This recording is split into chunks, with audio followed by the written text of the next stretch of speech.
in our endeavors, helps others also find the show. So that's always appreciated. So like and subscribe to Warchant TV. Good Monday to you. As I say, I'm Jeff. There's Tom. He's at his house. He's waiting on our friends at Bearno Heating and Air Conditioning. As air conditioning units being out, you can't have that. So I understand. My man's waiting for the tech to get there and do some things. But I'm in studio along with Director Matthew. You're watching and listening. We appreciate that. Busy time. I feel like I've addressed a lot of these things, but we haven't had the chance to do it together as far as Florida State baseball goes. Obviously, went out of town for my birthday weekend, and what a weird set of circumstances as I'm pulling into Atlanta for the weekend. I get the news, or I get a text actually on my way to Atlanta that it looks like Florida State baseball is on the cusp of making a change. That's later confirmed as I'm driving, and I realize that it's bad timing on my part. Bad weekend to have a birthday, to go out of town for said birthday, because we would have liked to obviously come on the air live with you on that day, and as opposed to a best of and discuss this. But we get our chance now, and in some ways, maybe it's a little bit better because we can digest this, take some time to look back on it and what it means. And I think it's pretty nuanced. I think there are a lot of things to touch on here, a lot of things to look at here. Most of them are good. Most of them are really good indicators. Some things that we're going to talk about later on today too, on Warchant TV. Myself and Tom and Ira, I think Gene as well, are going to do a video talking about big picture stuff for Florida State. Maybe not specific to this firing of Mike Martin Jr., but really just big picture stuff for Florida State. It is the dawn of a new day with an athletic director with teeth, and one that I think will be very aggressive. I think we now see the indicators that you have an athletic director tasked with a big-time responsibility, paid handsomely, and with, I wouldn't say total autonomy, but an awful lot of power. An awful lot of power to do what athletic directors are tasked to do. And I think if I can address that to start, that's really good news for the Florida State fan base, for the boosters, alumni, supporters of any kind that care about Florida State athletics. You want an athletic director who understands the role, the responsibility, and has the power to make decisions. Now, whether he sinks or he swims, we'll find out. Obviously, this is our job in the press and all of those who care about Florida State athletics to watch very closely these decisions and these moments. And it'll be a little while before you have a firm grasp on what he is or is not, or who he is and who he is not, and what he can and can't do. But I think you certainly see the signs early on that he's not going to be timid. And I'm somebody who has said over the years on the airwaves now for an awful long time, 23 years, that Florida State was in a unique position for a very long time. Its athletic directors were puppets. Basically, once Dave Hart was forced out all those years ago, every athletic director subsequently kind of went along to get along and didn't have a lot of power, didn't have a final say, didn't have a lot that they could do in regards to decisions and coaches. Football, basketball, baseball, you name it, they really weren't in a position where their word was the final word, their say mattered most. I think you do have an athletic director now that is in that position.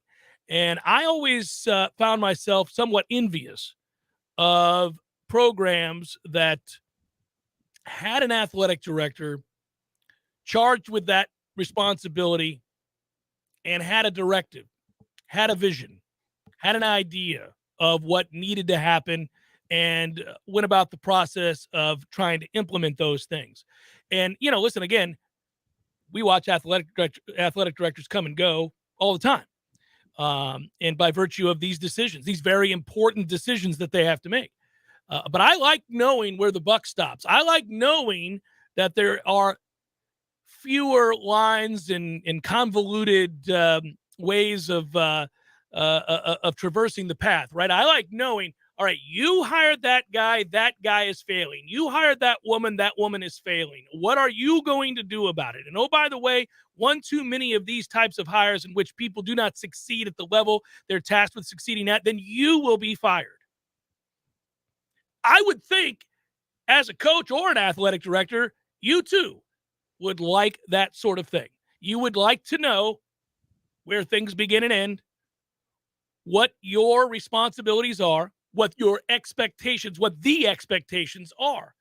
And so I think we move out of a gray area. I think we move out of a convoluted mess. I think we move out of the very old way of doing things into a more modern way of doing things. And that is good for all involved, all who support Florida State, all who care very much about what happens here. And then I think the second part of this, and I have not brought up the human side of this yet and all of that, and we'll get to this in a minute. But I think the other side of this is that the athletic director has already revealed to you that he's going to be one that acts relatively quickly. Like, this isn't going to be a slow, we refuse to pull the Band-Aid, right? This is going to be, look, man, either you get the job done or you don't. And if you do, you'll be rewarded. And if you don't, we're going to ask you to move on. I think you see every indicator of that. And here's what I mean by that. You go back to the situation with Krikorian, and I think to some degree the situation with the soccer coach and the disagreement that he had with the athletic director and Mike Alford, I think that in some ways served as an impetus for this move. That didn't work out, and it certainly shed maybe not the best light on your athletic director in the moment. But nonetheless, it called our attention to that situation. And then we wondered from that point forward, all right, well, what will happen next? What will happen next? Well, what happened next was obviously he made the move to extend Lonnie Alameda, hugely successful, a coach that is beloved amongst Florida State's faithful, and deservedly so. She's all class. She's also kicking ass. So there's a wonderful combination there where you have a coach that you love and they're winning big time. Then, okay, that seems like a no-brainer, right? But they paid her exceptionally well. And now they make this move sooner rather than later when it comes to Mike Martin Jr. I think that they will pursue vehemently Link Jarrett. I think Link Jarrett is very interested in the Florida State job. I'm going to read you a quote in a minute and ask you if this were in reverse, if the coach at Florida State, let's just say in a hypothetical here, said what Link Jarrett said when asked about that job. If you reversed it and the coach was at Florida State and Notre Dame was interested and the coach had played in South Bend and his parents live in South Bend and he had graduated from Notre Dame and he was currently coaching at Florida State and he was asked the question about the job opening at Notre Dame, if he gave the answer that Link Jarrett gave, tell me you wouldn't think Link Jarrett was on his way to the other school, right? I mean, Notre Dame fans read the same quote I read over the weekend and went, well, he's gone. He's gone. That's the first thing they did. And I think for good reason they did that. Now, people, I think mistakenly, have believed that this will come down solely to money. No, it's not going to come down solely to money. Money's important. It's naive to say otherwise. But it isn't the only thing. And so long as it is a competitive offer, it is in the ballpark, it is something that shows great respect and is very aggressive and competitive, I think you'll see Link Jarrett likely choose Florida State over Notre Dame. Now, I'm not in a position to tell you that Link Jarrett will choose Florida State, that he's coming. Link Jarrett's still coaching. They're going to the College World Series. He's focusing now on that job, as he should be. I'm sure he feels a special bond with a group of seniors that has largely carried that team. I'm sure, obviously, like any competitive individual who's come this far, his sole focus right now is on winning a national championship if they can. But that doesn't mean, as this plays out, that he isn't in the back of his mind thinking about a place where he grew up and eventually played and loved and adored and still does, and that is Florida State University. So we'll watch this play out. Now, in the modern landscape of sport, admittedly, we're thrown for a loop on the regular. And sometimes that's because of money. One thing I will say, the good news is Texas A&M A&M already has a coach, and their team made the College World Series. So that coach ain't going anywhere. So those kinds of schools that are willing to throw more money at a problem or have more money than sense, those schools aren't really on the ledger here. And Notre Dame has never really cared about baseball. And their fans don't either. They don't go to the games. Go look at the attendance numbers. That team's been really good all year long. Ain't nobody going. That's another reason if you're Link Jarrett, you look around and you're like, man, I got to recruit here to this dump of a town. Nobody comes to our games. I know even when Florida State's not good, they're pulling 4,000. People care. I know, again, speaking as Link Jarrett, I know because I played in front of them. The passion was really the envy of many programs all around the country for the entirety of his time here, certainly. So there is all of those factors, and it's very fascinating. And, yeah, I don't think Notre Dame's going to come in there and say, hey, we'll give you $2 million a year to coach. I don't think that's going to happen. Admittedly, if we've reached a place where something like that does occur, if somebody does offer an ungodly sum for Link Jarrett to coach, then if I'm Florida State, I'm matching to within reason. You look around the country, even in the SEC, there aren't coaches that are making absurd sums of money that are akin to football programs. And the reason being, again, baseball is rarely profitable in college. And if it is, it is a pretty rare occurrence. So it can be a revenue sport, but for the most part, those margins aren't great enough for you to want to go out and spend $2, $3, $4 million on a baseball coach. That's just absurd. And I don't think Notre Dame will do that either. So all of these things in response to the news that came down on Friday that Mike Martin Jr. was fired. And I'll tell you that I was not surprised to find out that was the decision that was made. If you go back to Thursday's show, Tom and I were talking, and I said, this is not a certainty, meaning this is not a certainty that Mike Martin Jr. will return, that there were a lot of factors. I thought that there were indicators that the players didn't love playing for him. We had all heard a lot of rumblings off the field about players and parents that were unhappy with the way that the program was being run. But if you remove all of that, if you remove the discord or the rumors of acrimony, if you remove that and you solely look at it from the standpoint of what you saw when they played baseball, I thought you had enough ammunition. Now, I understood that there was a tough decision to be made, but the bottom line is Florida State's standard to playing baseball anyhow is an elite one. And they haven't played real well in some time, and some of that was masked by the run to Omaha a few years ago. But I think when you watch them play and you saw the alarming strikeout numbers, the lack of power, the inability to pick up the baseball pretty consistently, and then, of course, the miscommunication, the inability to run the bases, I mean, these are all telltale fundamental signs that there is a breakdown between messaging and coaching and players. And when you see something like that and you're preseason picked by the coaches in the ACC to win the conference and you finish ninth and you have several embarrassing moments, it's not stunning then to find out that perhaps the athletic director is going to make a change. And he did. And now he's going to feel some pressure. That's the other part of this. On the back end of all of this, I think he's going to feel an awful lot of pressure to get it right, to bring in somebody that people will hail as a slam dunk.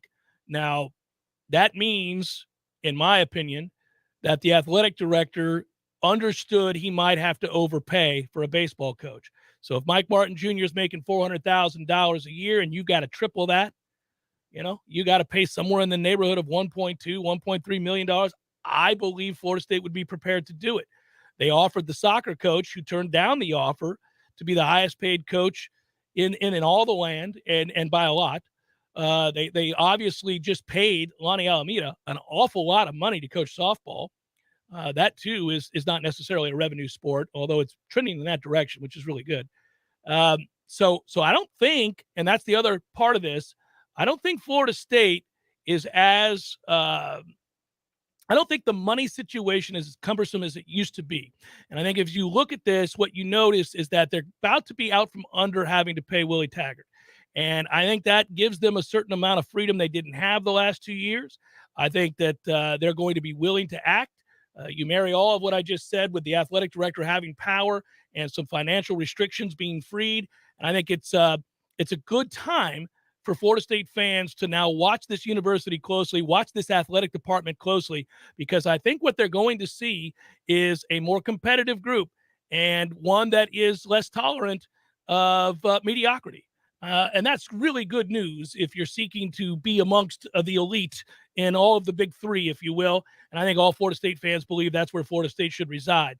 Now, the reality is, are there going to be schools and athletic departments that have more money than Florida State? The answer is yes, resoundingly so. There always have been. And in today's unique landscape, it could be more problematic for Florida State than it used to be. But I do think they still desire. I think they are desirous to be amongst the most competitive athletic departments in all of college sports. And if that is your goal, and if that is the belief that you can then obviously generate the kind of revenue that allows you to be competitive, then you can't sit idly by if you're watching a program diminish year in, year out. It's the Jeff Cameron Show, 93.3 Real Talk Radio, Warchant TV. TV.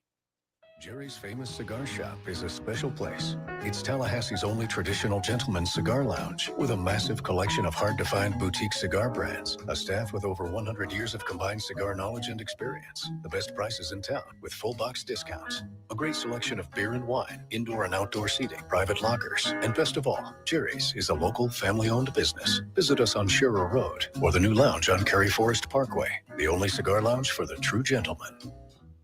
The weather is unpredictable and can cause issues around your home. Weston Trawick provides commercial, residential, and industrial electrical wiring services, yearly inspections on fire alarms, portable generator sales, and so much more. With 24/7 emergency service and repair, Weston Trawick will be your calm in the storm. Give them a call at 514-0003. Weston Trawick, professional electrical services day or night. Visit online at westontrawick.com. Matt, when you think of a successful Southern cookout, what do you think of first? The food, of course. The food, but you got to think about the food prep. And Hearth and Patio has thought about that with their awesome grills. What kind of grills? Fire Magic, Broil Master, Blaze Grills, Kamado Joe. Matt, they got it all. Wow. Custom outdoor kitchens. Create an outdoor cooking space. You'll be the envy of your neighborhood. You will be the envy of your neighborhood, and you'll make a lot of people jealous. That's because you called Hearth and Patio at 850-727-4282. That's 850-727-4282. Or you can visit Hearth and Patio online at hearthpatiotallahassee.com. It's a backyard barbecue party.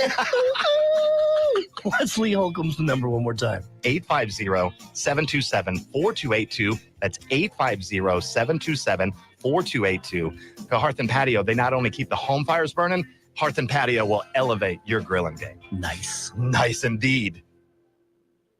Hey, Nole fans, our partner ISF Inc. is a national management and IT consulting firm located right here in Tallahassee, Florida, solving the future for state governments through strategy, process, and technology. As a trusted advisor for state governments, ISF knows the importance of defining a clear and detailed strategy. Our friends at ISF can help your organization create a strategy that sets you on a path to success. ISF, your vision plus our expertise brings your brilliant ideas to life. Visit ISF.com to learn more. ISF, solving the future. Another check from Northern Florida? Yes, Your Majesty. And may I ask why we get it? It's from one of our businesses in the States, a pest control company. Oh, and what do we know about pests in Northern Florida? Absolutely nothing. Did you know that most pest and termite companies that serve Tallahassee are actually owned and operated by people that don't even live in our area? One owner is actually in Great Britain. Paul's Termite and Pest Control was founded in North Florida, operates in North Florida, and services North Florida. All of Paul's decisions and treatments, plus prevention methods, are centered around the unique needs of our wonderful part of the world.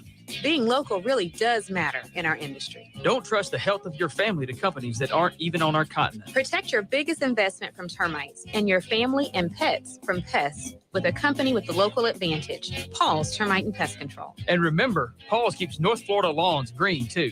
For the elimination of termites and other pests, And a greener lawn, too. call Paul's. We'll get them all. Will you use a fly swatter? I believe we do. We all want more energy, more strength, more results. Well, welcome to Orange Theory Fitness as you take a step towards feeling more alive today. Backed by science, Orange Theory's heart rate monitored workout is scientifically designed to keep heart rates in a target zone, spiking metabolism and increasing energy. Orange Theory Fitness is a one-of-a-kind group personal training workout resulting in more energy, visible toning, and extra calorie burn for up to 36 hours. Experience more vibrant life today with Orange Theory Fitness. To find out more, go to orangetheoryfitness.com. The Jeff Cameron Show is a production of thewarchant.com.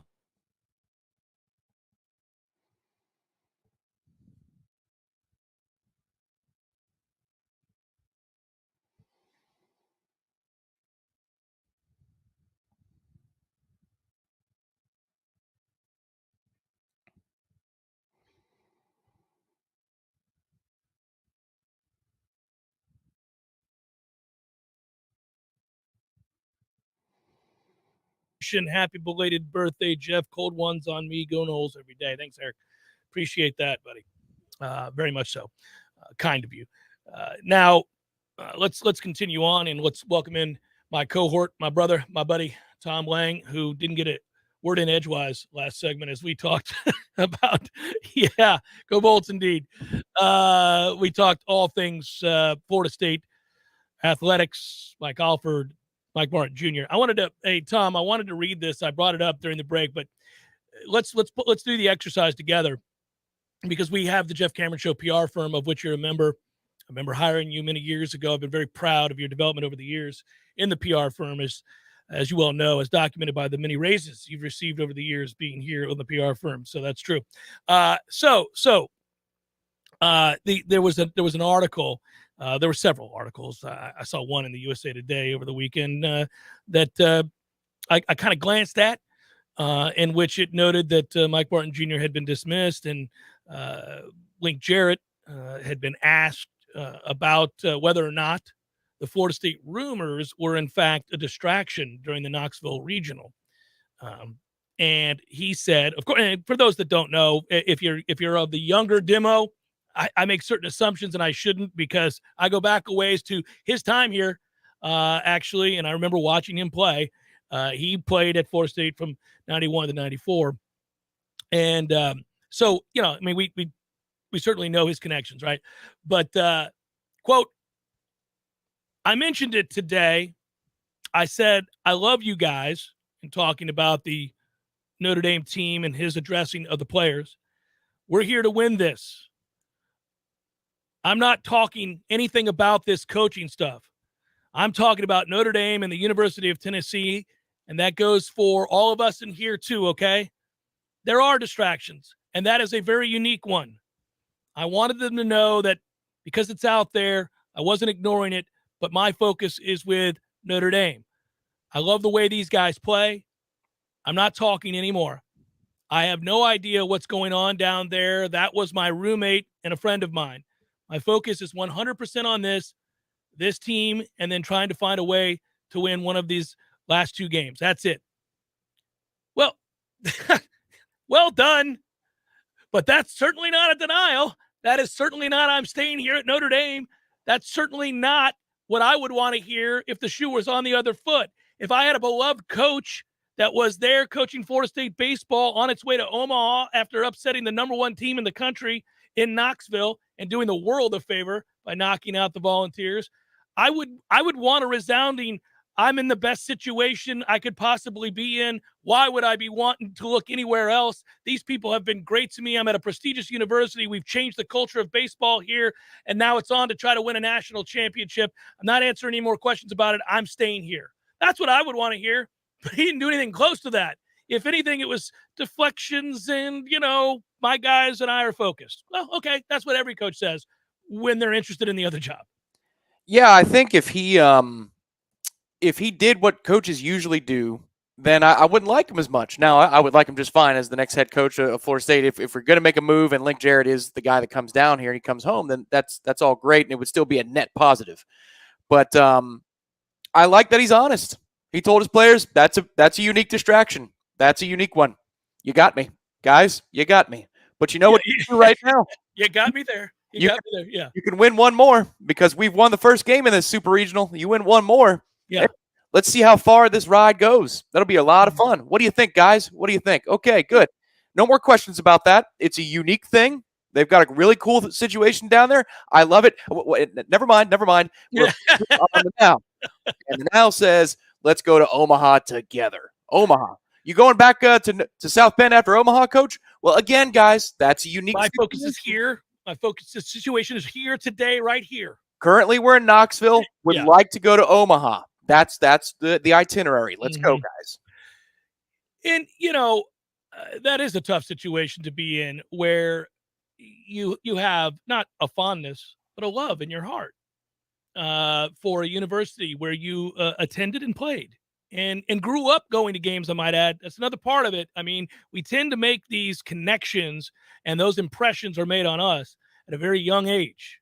When you are going with your father to Tampa Bay Lightning games as season ticket holders, you're ensuring, we know from the psychological aspect of all of this and the behavioral aspect of all this, you're ensuring, for the most part, barring egregious missteps by the organization, that you're going to be a lifelong Lightning fan, because as a child, you're there sharing those moments with your dad and the good, the bad, and everything in between. So there's an emotional bond. Obviously, there's the connection to your hometown. So you that's going to be there. That happened for Link Jarrett, going to FSU games and then having a dream play out in which he plays 4 stars with the team he grew up watching. So, it's tough to shake that. Now, there's a dollar amount by which Tom and myself would root for a different NHL franchise, at least publicly. But again, it's college baseball. Yeah. In football, it's very different. In football, you can be won over very easily. Money, large sums of money, gobs of money, over-the-top amounts of money, like $75 million or something like that, can go to a coach, $100 million. And, yeah, you might be hard-pressed to compete with something like that.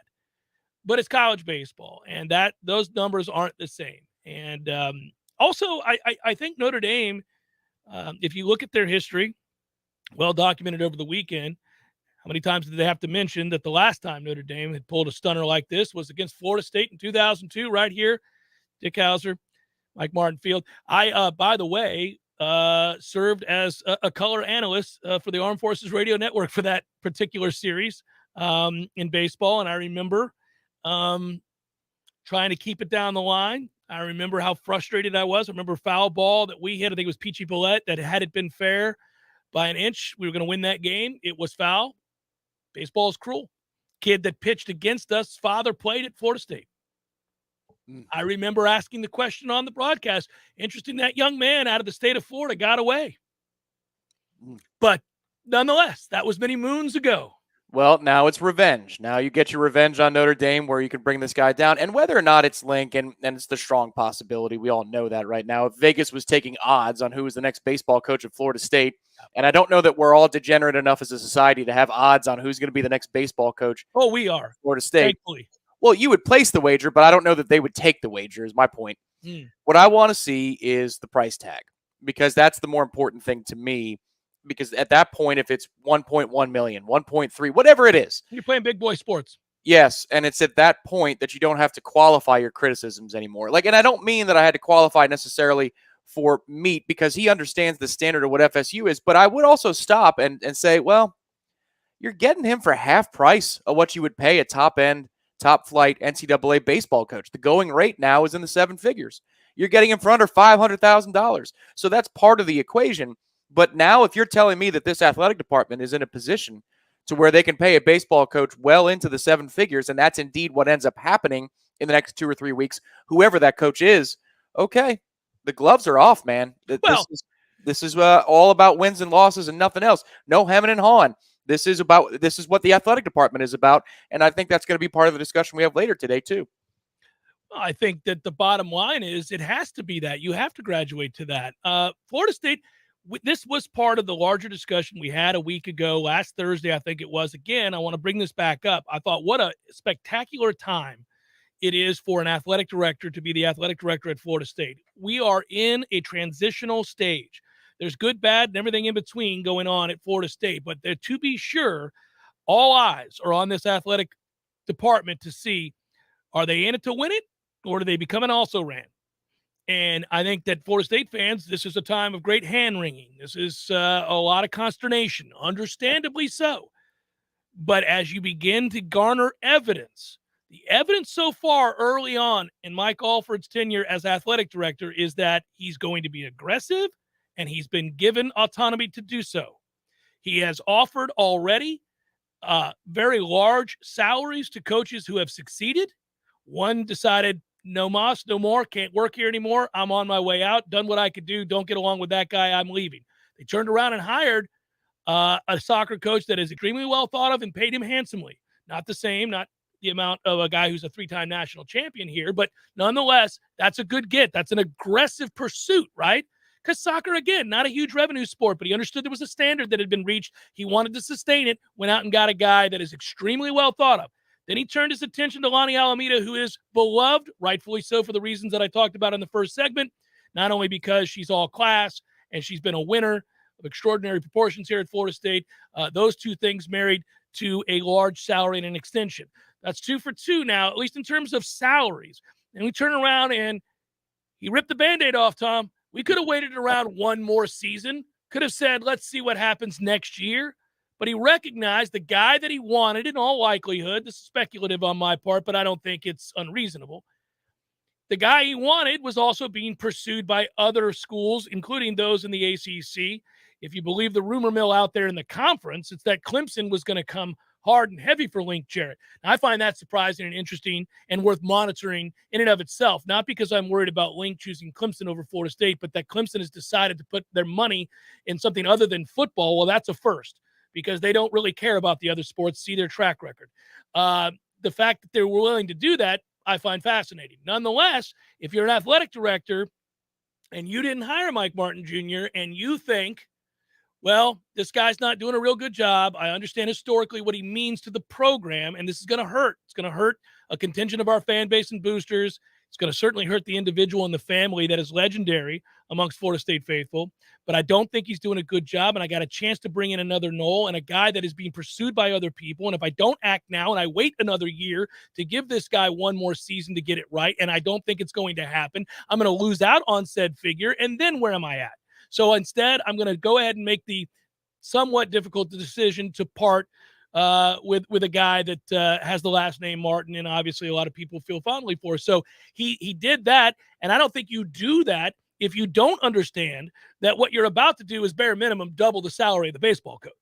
Right, bare minimum. Yeah, you're probably tripling it. Then you got to pay a buyout for 1 year, so it's costing you maybe fourfold what you would have spent on a head coach for baseball next year. And I get it when you add all those things together, the bump for Lonnie and maybe the soccer coach salary and then the new baseball coach salary, that might only add up to, I don't know, a couple million, $2.5 million. And so in the grand scheme of like football, that's not a huge amount of money. But given the reputation for Florida State to be so cash-strapped, and I don't think also that Michael Alford is going to be taking money out of the pockets of football to run other sports. He understands the mandate that football's got to work for this whole thing to work. So I don't think he's robbing football to pay baseball. That just tells me that Florida State's financial position is stronger than I thought it was before Friday. Yeah, that's the reason I brought it up. That first segment is that, hey, if you're looking at what this means and you're trying to read the tea leaves and you're trying to understand where Florida State's athletic department is headed, who Michael Alford is, what the collective mindset is, all of this, the modus operandi, right? These are all great indicators. Now, listen, it's tough. You got to go through some not growing pains, but you got to go through emotional baggage to do some of this.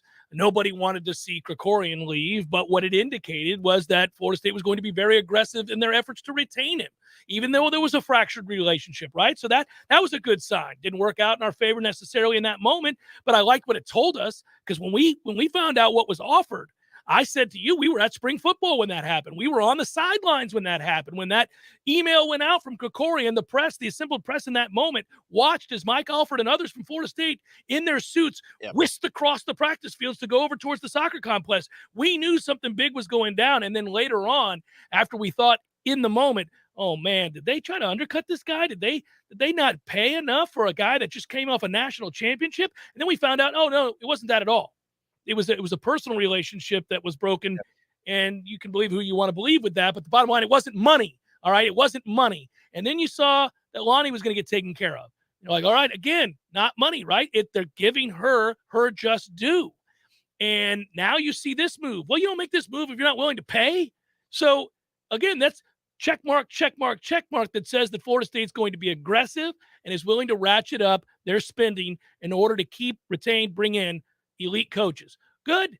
And rightfully, and I can tell you this as we go to break, the vast majority of Florida State fans immediately then saw that and said, wonder what Mike Norvell thinks.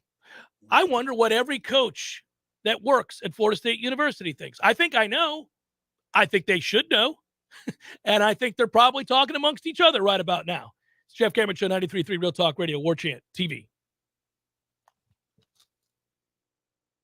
Local news now. An individual who escaped from the Sunland facility in Jackson County around 6 months ago has been captured. According to a Mariana Police Department news release Friday, Luis Ortiz Riviera was apprehended in California. Friday, Ortiz Riviera was located by officers with the Barstow Police Department in California. Ortiz was arrested on the escape warrant and is currently awaiting extradition back to Jackson County. Ortiz Riviera escaped from the Sunland facility on December 10th. Ortiz Riviera is facing a murder charge that originated in Broward County. Police officers are investigating a shooting that sent a man to the hospital Saturday afternoon. Officers arrived to the Circle K gas station on South Monroe Street just after 3 p.m. to reports of a shooting and discovered an injured man inside. He suffered serious injuries and was taken to the hospital. A bystander started to flag down officers to check out the McDonald's across the street, but couldn't locate any other victims. So far, there are no suspects. This is an active and ongoing investigation. This is Rachel Linnea with Real Talk 93.3 Local News Update, brought to you by Macklemore Systems, Tallahassee's go-to Mac store. Check them out online at MacklemoreSystems.com. This is meteorologist Paul Trombley with your Real Talk 93.3 weather update. Mainly cloudy skies this afternoon with a chance for scattered storms. High temperatures reach up to 92. Southwesterly winds 5 to 10 miles per hour. Chance for scattered thunderstorms again tonight. Lows level off around 75. Partly cloudy skies. A blend of clouds and sun tomorrow. Chance for scattered thunderstorms. Daytime highs approaching 94. This report is brought to you by The Lawn Johns. For all your landscaping and lawn care needs, visit thelawnjohns.com. Right now, 93. T-Spark Enterprises, roofing and construction services. T-Spark, T-SparkConstruction.com. We conquer all peaks, we fix those darn leaks. Call 850-766-1340. T-Spark Enterprises, roofing and construction services. T-Spark, T-SparkConstruction.com. License number CCC 1331204. Well. Hey, Jeff, look at this place. Yeah. Well, doing well. It's been a while since I've seen you, brother, but, it hasn't been a while since I've been over to Gordo's. I go there on the regular because of you, Eddie.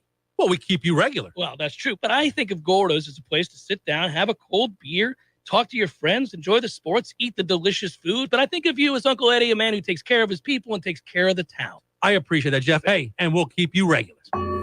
Gordo's, bringing the flavor and flair of Cuban food to Tallahassee since 1996. Here's what you missed on the Greg Tish Show. We need to have history. We need to have literature. It deserves an explanation. We don't need to be promoting lifestyles that come into play for your average elementary school. Well, I had an experience with this. When my daughter was in school, her teacher gave her a book to read, but then she asked me what the C word is. That was in the book. That was in the book. Okay, so talking about the C word. So you're talking about conservatives, right?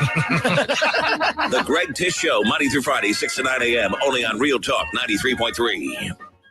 The Jeff Cameron Show, brought to you by Orange Theory Fit.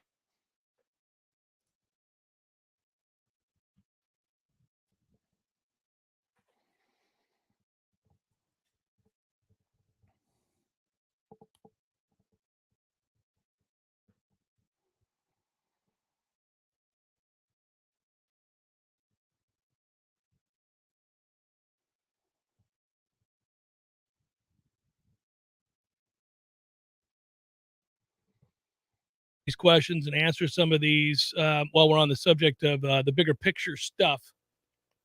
I see you there, Scott Zetch. Nicely done. Weighing in on this conversation. He mentions he's pro-Link, but wouldn't mind Minkiewicz or Bell. I think Minkiewicz's name needs to be talked about more. He's certainly interested for the job. He has made that abundantly clear. He did the first time around. Mike Bell would be interested in the job. Several former Florida State players who've gone on to either have success in the college ranks as an assistant or head coach, as well as former players that went on, played Major League Baseball, managed some in minor league baseball, I think would have great interest in this job because they understand that it's a great place to recruit to.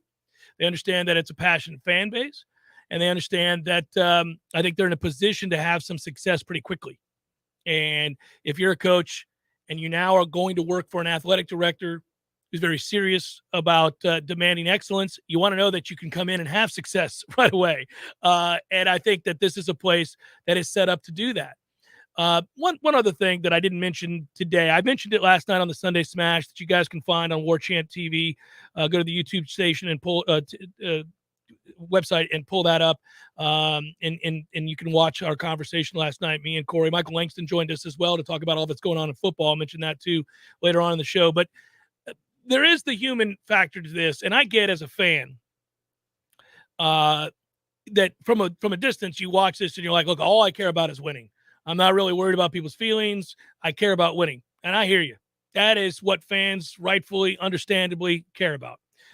That's the way I am for my teams that I root for the most part. And truthfully, even with guys that I know well and like and get along with, that's still the standard for me as a supporter fan of Florida State athletics, right? I mean, that's true, Tom. We know a lot of people that we've grown to like over the years in various athletic programs. But you and I have always, and I've said this to you for as long as we've been friends, especially as cohorts, as workers. I'm like, well, one thing we have to do, unfortunately, and it makes it hard when you get to know people, is if somebody's doing a poor job, you still have to be willing to be critical of them.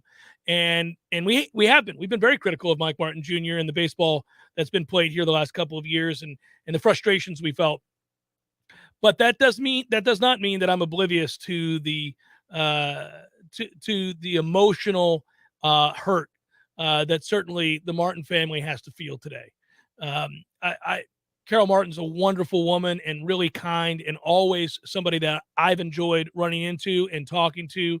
11 always treated me exceptionally well, and I always enjoyed talking with him at length. Mike Martin Jr. and I have known each other a very long time. I've enjoyed his baseball insight. It's funny. Somebody brought it up on the chat. It's not so cut and dry, guys. What I mean by that is you can know a lot about baseball, football, basketball, whatever it might be, and still things don't work out. It doesn't mean you're a great coach. Now, maybe he goes on somewhere else, gets another opportunity as an assistant, then eventually becomes a head coach again, and the lessons learned here he applies differently this time around and has some success. And I wish him well. I hope that happens for him. But I bring this up a lot as it pertains to Mike Norvell. We have zero doubt that Mike Norvell knows the game of football and is a good football coach. I think I could say unequivocally he's a good football coach. It doesn't mean it's going to work out. It doesn't mean that he won't get fired. There have been good coaches fired left and right in every major sport. There's a disconnect occasionally. There are missteps off the field that lead directly to on-the-field failures. There are hiring practices. So who you surround yourself with, their ability to message and implement your philosophy matters greatly. And if you fail in any one of these departments, let alone the interpersonal relationships you have to have with the money people, the shaking hand, kissing babies, the booster tours, these are all aspects of the job that don't relate directly to X's and O's of a sport, but they matter greatly. Like you could be great at all that other stuff, and if you don't know the game, you get fired. If you know the game really well, but you rub people the wrong way, you can't connect and you can't raise money, you get fired. If you understand the game and you can't teach it, and guys on game day don't go out and perform what it is you're teaching them during the week, you get fired. That's the way it works. There's a lot of responsibility to being a head coach at these really elite levels of play. And they don't all have to do with your understanding of baseball. And that is a very long-winded way of me saying that Mike Martin Jr. knows baseball. But I do believe he had a hard time with relationships. I believe that's true. And I think you saw his players struggle with that. Yeah, I'd say, the one thing, you brought it up before we go to break, and I know we could speak specifically on what Mike Norvell thought about the move later on. But if I'm a coach, I'm going to take it from a positive perspective. If I'm a coach, say like Trey or tennis coach or whatever, track coach, if I succeed here at Florida State, I'm going to be rewarded. I'm asking for a raise. Yeah, I'm not going to be shy about asking for a raise because you can't sit down across from me at the desk and say, well, as you know, the situation at the athletic department is very tough. And, every $30 that we could save, that pays for an electric bill, that pays for whatever. You can't cry poor. You can't do it. You can't anymore. And that's a good thing. So that's the positive side of it. If I'm Mike, part of me gets competitive and says, all right, let's win 8 or 9 this year. I go from 3 to 5 to 9. You got to pay me now. Because look at this. If you're going to shell out 1.2 for let's hope we're in that position, Tom. Yeah. Let's hope we're in a position to talk about whether or not Florida State should give Mike Norvell a raise. Because we're sure as hell not in that situation right now. Nobody's clamoring to give Mike Norvell a raise right now. And this is not a shot at Mike Norvell. This is a commentary on the reality of that situation. He is in no position, nowhere close to being in a position to ask for a raise. If a year from now, 2 years from now, we're having that discussion, then things have moved in the right direction. And I would say quantum leaps had been made. Yeah, the hard part I'm having is just how much more positively I feel about the situation. Because I think with collectives like Rising Spear, that, again, just pick Florida State out of nowhere. It just has nothing to do with the university. It's amazing it exists. I can't believe it. They're only Florida State players, too. It's amazing how this NIL stuff works. But they've got a handle on that portion of the equation, I think. A much better handle than we had 6 months ago, that's for sure. And then you look at the athletic department itself, and you can fit in the budget a raise for Lonnie. You could pay Mark Krikorian potentially more than any other coach in the country if he said yes to it. You could double or triple the salary of the baseball coach. That gives me hope for the basketball program. That gives me hope for further making a more robust staff for football, be it support staff or analysts or whatever. It seems like those two entities are in a much better position financially than I thought they were in. And so it doesn't mean that I think magically we're Texas A&M or Texas or Oklahoma, Ohio State all of a sudden. We're not. There's no way we are. But we're a lot better off than I thought we were if we're able to make moves like this at a time in the athletic department's history where you should be focusing on everything needs to go to football in order for this whole thing to float at all. Tells me that they have money in the reserves, which is nice. It is nice, and I like to think that when you're having a conversation about the direction of your athletic department, your programs in general, that you don't have to add to the wonder, right? You don't have to, well, if this doesn't work out, I wonder if they're in a position. I think we know now that this is moving in the positive direction, that the meritocracy we seek, right? You win or lose, and it's cut and dry. That's how this is going to work. It's not a matter of do we have enough to fire you, or you don't want that, right? You don't want that, because you get mired in mediocrity because you're forced to, and nobody likes to feel powerless to do something about their surroundings or circumstances. Well, that would be the other talking point, is like when you're analyzing or criticizing, you're saying, well, what do you expect them to do? They're operating with fewer resources. I don't like that talking point. We should never have that at Florida State. But, I mean, listen, it was a part of the discussion, and I think it's less been a big part of the discussion, and understandably so. To deny it, ignore it, would be foolhardy. You're not having an honest discussion, having to find your terms at that point. I like to know that, or I like to see evidence that we're coming out of that. Yeah. And that's to your point. And I think that a lot of this is very positive in that way. I don't want to make it sound like Florida State has unlimited funds the way that some of the schools we're competing against do. I think we know that too is not the reality. But I just like seeing further evidence that, hey, if something needs to be done, it can be done. They're not handcuffed any longer. And that's the biggest thing, because that leaves one to feel absolutely helpless. Helplessness certainly leads to a certain level of apathy that you just can't have surrounding your athletic program. Yeah, it also makes me believe that if something goes wrong this football season, significantly wrong, and I don't believe it will. I think that, the Vegas over-under is 6.5. I'm hitting that over. I'm playing that over personally. That's how much optimism I have. But if something goes really wrong this year, I now have a greater belief that a change will be made. Not that you're going to ride this thing out for another year, because it's the same situation as baseball. Yeah, I know it's more money at play, but it's the same situation as what Michael Alford just ruled on for baseball. Well, we have to get into what is a catastrophic season. What is it for football that would lead to the kind of change you're suggesting is possible.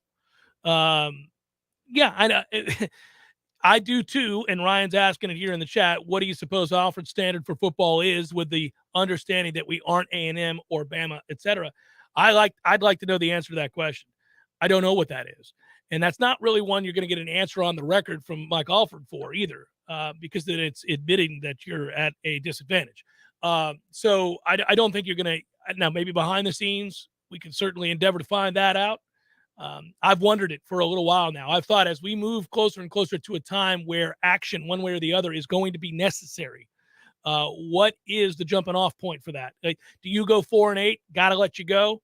The long-term damage is too much. Yeah. The fan base has thrown up their hands and has given up, and it's more damaging to bring you back than it is to pay the financial part of this and let you go. Is it 6-6? I don't know. I don't know if it's a specific number or the way we play. Hour number 2 forthcoming. Ira will join us in that hour a little bit later on. More discussion, certainly a vibrant one and a fun one to be having in regards to Florida State athletics. Jeff Cameron Show, 93.3 Real Talk Radio, Warchant TV.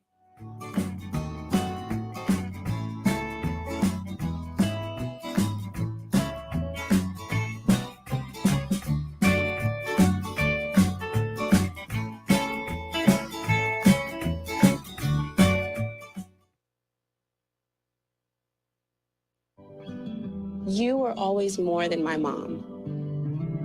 You were my role model, my best friend, and biggest supporter. You filled my days with unconditional love. And you also prepared for the day when you couldn't be here. Because of the woman you were back then, I'm able to be the woman I am now. Your planning made this moment possible. Set your family up for life. Southern Farm Bureau Life Insurance. Your friends for life. This is Andy Cohen. When I was a law enforcement officer, I devoted my life to a career of service and protection. Who's protecting you? Give me a call. 850-671-FARM. That's 671-FARM. Helping you is what we do best. Southern Farm Bureau Life Insurance Company, Jackson, Mississippi. Not licensed to do business in all 50 states. Wooden Glass has been taking care of families since 1945. Experienced, reliable professionals who offer only the best, like Wooden's top-of-the-line bath enclosures. Eye-catching storefronts are a specialty at Wooden Glass, and they provide precise installation. Wooden Glass, Tallahassee's first family in glass. Online at woodenglass.com. Call 850-222-5781. When you need a plumber quick, how long is an acceptable time to have to wait? Yeah, hey, it's the Millers again. Just calling you about our little plumbing problem. 2 hours? Hey, we were hoping you can get here soon because the water is getting really bad. I mean, please hurry. 4 hours? Yeah, I know you said you were on your way, but, honey, tell the kids to tread water. 8 hours? Don't worry about us. At M&L Plumbing, you'll never have to wait long for quality, dependable service right when you need it. At M&L Plumbing, we listen to our customers, and our qualified technicians aim to achieve 100% customer satisfaction. So the next time you need plumbing work or repairs, think of the name M&L Plumbing, your local plumbing experts, commercial or residential. Give us a call, 850-575-9393, or visit us online at mndlplumbing.com. M&L Plumbing, for all of your plumbing needs. There's fun to be had every night at the Corner Pocket. Take home prizes on Trivia Tuesdays and Beer Bingo Thursdays. And kickstart your weekend with Martini Fridays. Plus, happy hour runs every weekday and game day specials every time the Noles take the field. Watch all the best games at the Corner Pocket's Vegas wall, featuring 560 inches of flat screen TV heaven. Oh, really? The best food, the best drinks, and the best place to watch all the games. Tallahassee loves the Corner Pocket. Coming up next, more of the Jeff Cameron Show. Live and local on Real Talk 93.3. WVFT, Greta, Tallahassee. Breaking news this hour from townhall.com. I'm John Scott. The House Committee investigating the U.S. Capitol breach on January 6, 2021 is continuing with its public hearings. Speaking with Salem Radio, former Senator Jim Talent believes the spotlight won't divert America's attention from the consequences of the Democrats' political agenda. Americans are suffering enormously. There's going to be an electoral response, which they know, and they're suffering because of the policies. And deep down, they know this. I'm talking about the leaders of the Congress, the Democrats. They know it's because of their policies, their monetary policies, their border policies, their crime policies, their pandemic policies. Some GOP members expressing similar views. The House Democrats appear more intent on thwarting former President Trump's possible political ambitions rather than addressing the pressing problems facing the American people.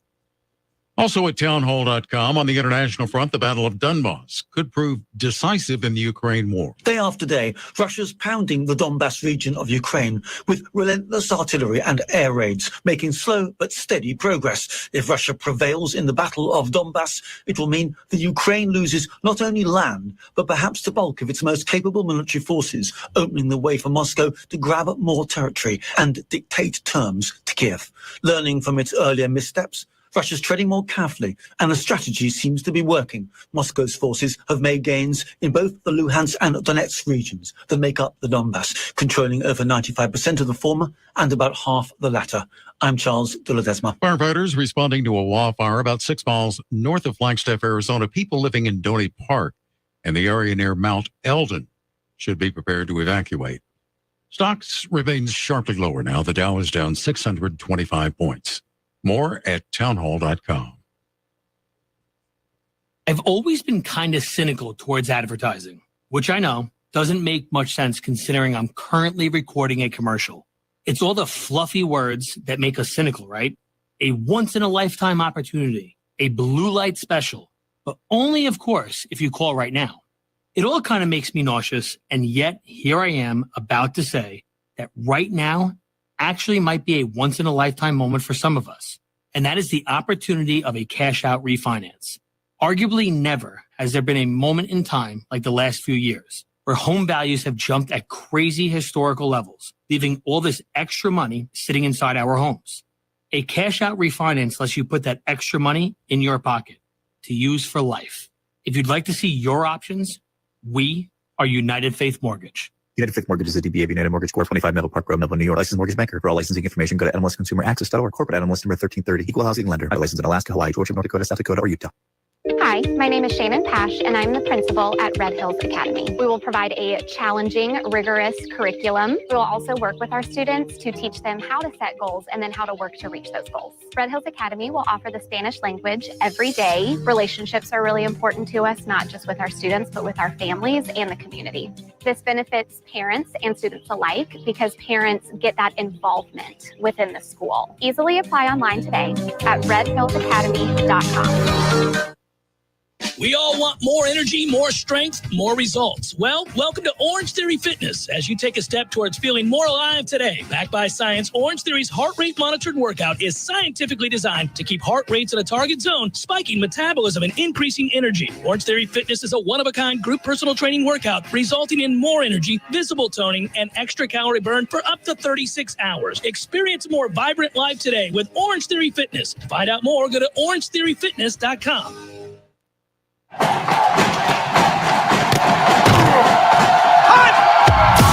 Broadcasting live from Florida's capital city, this is the Jeff Cameron Show, brought to you by Orange Theory Fitness on Real Talk 93.3. Now, stop what you're doing and listen closely. It's time for the Jeff Cameron Show.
hospitable. The team wasn't to my Pirates, but alas, they're not tasked with being that. I will say, to answer a question, Scott, you asked this, several others did. Yeah, impressive. Truist Park is definitely impressive. Tom, you said it before I went there that you thought I'd be impressed. I am. The ballpark itself is okay. It's whatever. It's not. It doesn't do anything for you. It's nice. It's new. But that Battery area, the surrounding area, the presentation of the game, the things to do in that area, all a great time, great energy. It's interesting in baseball, as an aside here for a moment, that is the newer parks have figured something out, and it's directly related to the trend of the younger demo not being able to sit and watch 9 innings of baseball for baseball's sake. And that is that these areas have to be revenue centers. They have to be places you would go if there were no baseball game. They have to be places that you want to be around and part of, and have the energy of a game. Yes. And in the case of Atlanta, they've got the best of both worlds right now.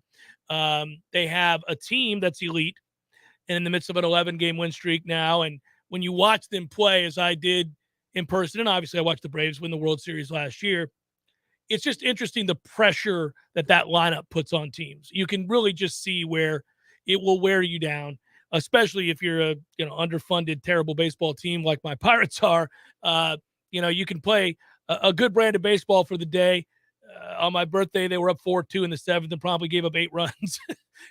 And that was grand opening, grand closing. Not often you get to see a game where 4 home runs between the two teams are hitting the first inning, which was fun for my boys to see, and fun for me to see, and also be a part of witnessing an 8-run inning, albeit against my team. But the point is, the Braves fans have really the best. I hope they appreciate this now the way that, Tom, you and I do. I was reminded of this with the Tampa Bay Lightning. It is so rare that you have an organization that's extremely well run, that's invested in, that plays in a place that's fun to be at and be a part of, and who cares about its fans, and then also puts a product on the field that is world class. In the case of the Lightning, it's on the ice. In the case of the Braves, it's on the field, on the diamond.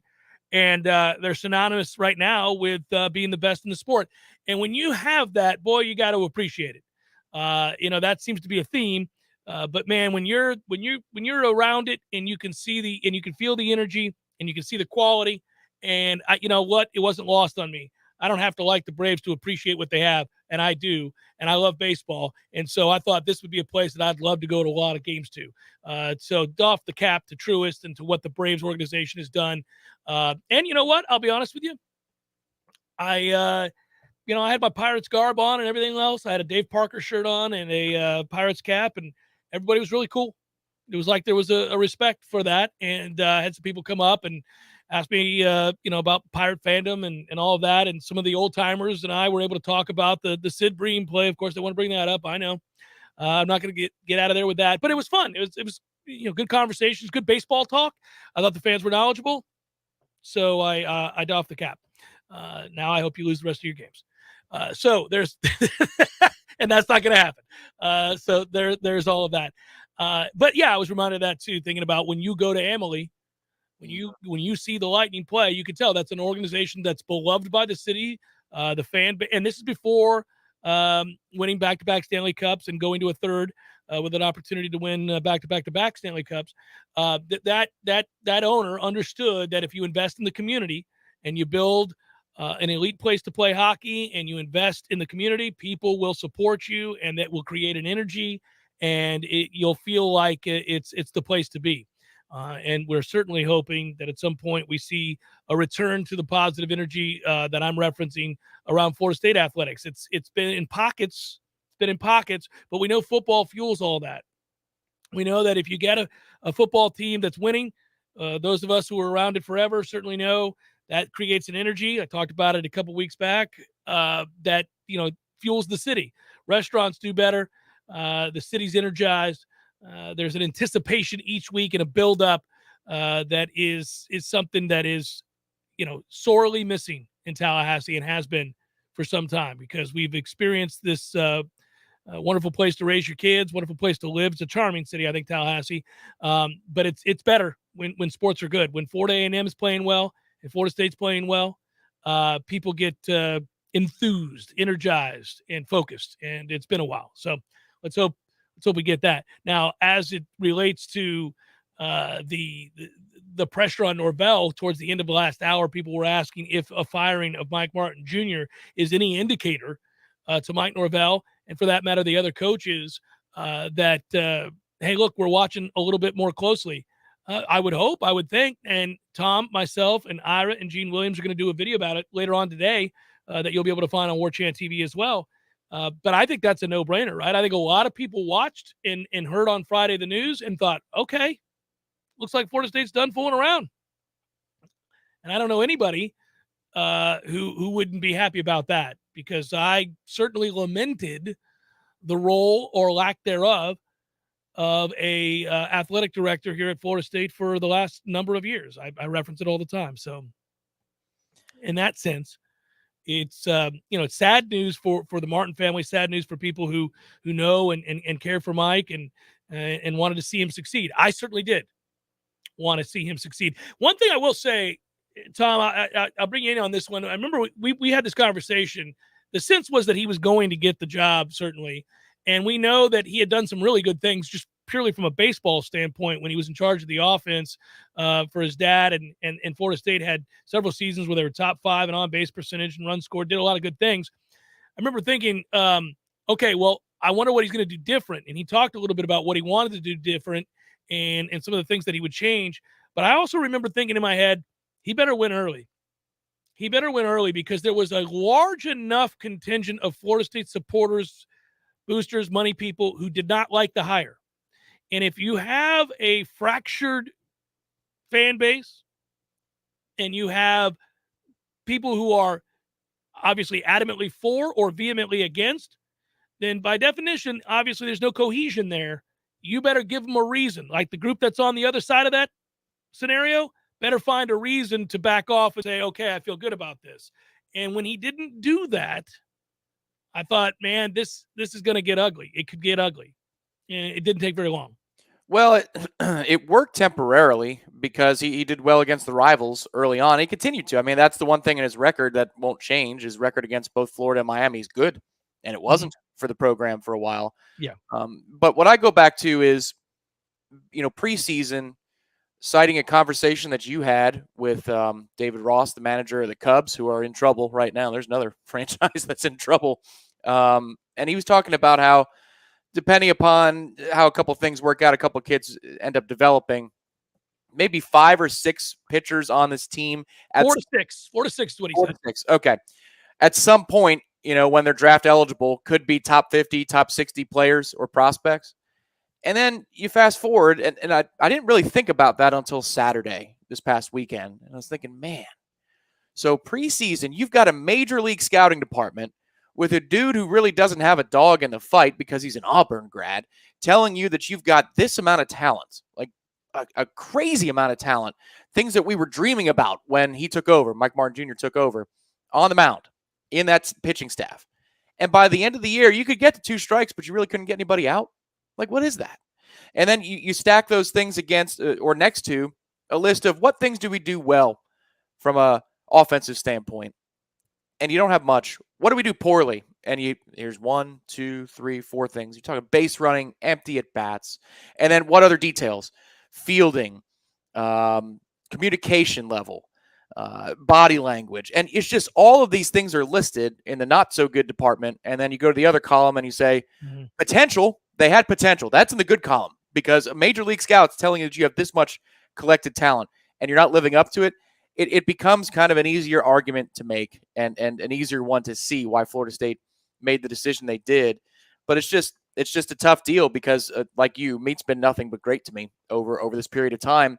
And I thought that by now we'd be seeing a lot more signs to where the fan base would indeed be unified behind him. But for every 10-game winning streak or whatever it was, 6-game winning streak, there'd be an equally bad 6-game losing streak where you're going, well, I don't even know what to make of this group. I'll give you a scenario that I think would have benefited him greatly. Years ago, he all but had the South Alabama job.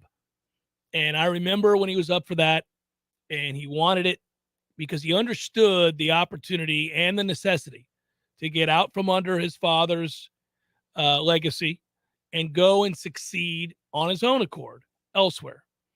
That would have cemented, good or bad, a greater resume for Florida State to consider, right? Florida State's fans that were not going to be in favor of him would have had something else to look at and say, oh, yay or nay, based on his successes or failures at South Alabama.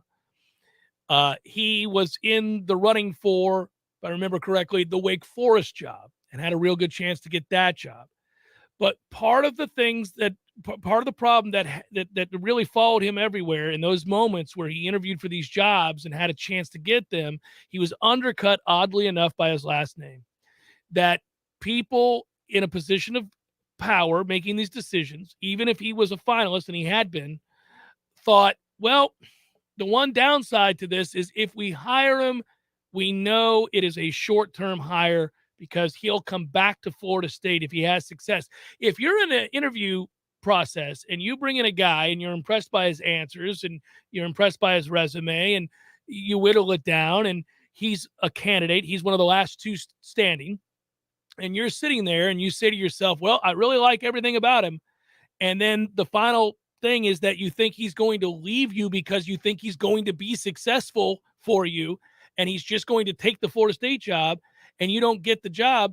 I mean, at that point, you can understand why schools did that. Like that, hey, it's 50-50, this guy or that guy. Well, this guy's leaving us the first chance he gets to go back to Florida State. His dad is old. He's going to retire soon. We know it.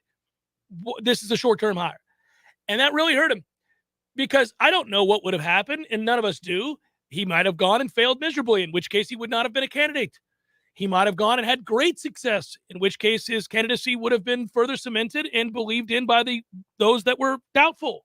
All would have been a better case scenario, all of which would have been a better situation for him. But it never happened. And then when he was elevated from within, a lot of people second-guessed that. In retrospect, they probably feel emboldened today, understandably. The resentment that they had for that hire, now that experiment is over and they're celebrating that. Again, I understand why Mike Martin Jr. was fired. I thought it was a distinct possibility. The longer this season went on, the more pressing. I certainly tried as often as I could on the air. I mean, look, let's put it this way.